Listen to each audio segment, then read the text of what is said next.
1891. Stof in die sonlig.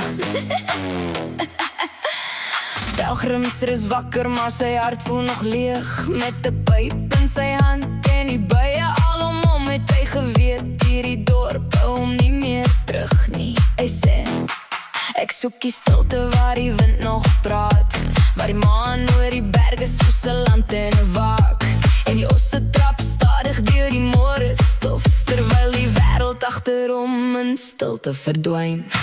1891, pelgrimsrus toe, het die buitboer uit die bed opgestaan. Hy het vasbesluit, hy trek hieruit, want hy wil na die stiltes gaan. En hy pak sy wa, sy osse wa, buitboer wa, sy tent en sy donkie saam, en hy kom toe op die groot pad aan. Rondom Graaskop, daar loop sy spoor tussen Sabie en Malieveld. By die Krokodilpoortberg trek hy oor, en hy kom toe tot op Barberton.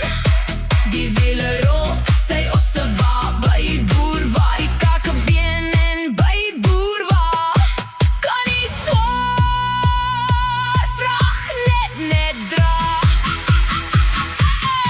Die buitboer wa, blom in die hare en bye wat pla.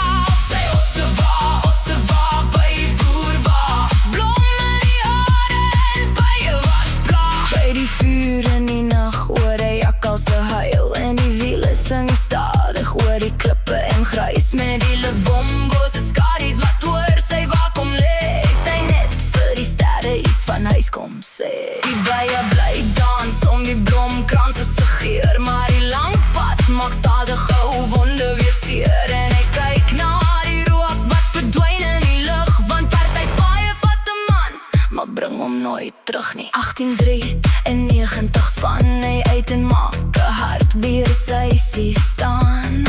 Lebombo berge kon hom nie stuit nie, by die Limpopo geil sy gaan. Daar staan sy wa, sy osse wa, buitboer wa, en sy hart is bly en vry, met die stilte aan sy sy. Die buitboer wa, blom in die hare en bye wat blauw. Sy osse wa, buitboer wa, blom in die hare en bye wat blauw. 1930, hy's afgeleef en buitboer voel alleen. Hy mis die jolheid aan pelgrimsrus en vryf nou oor sy kakebeen, maar in 19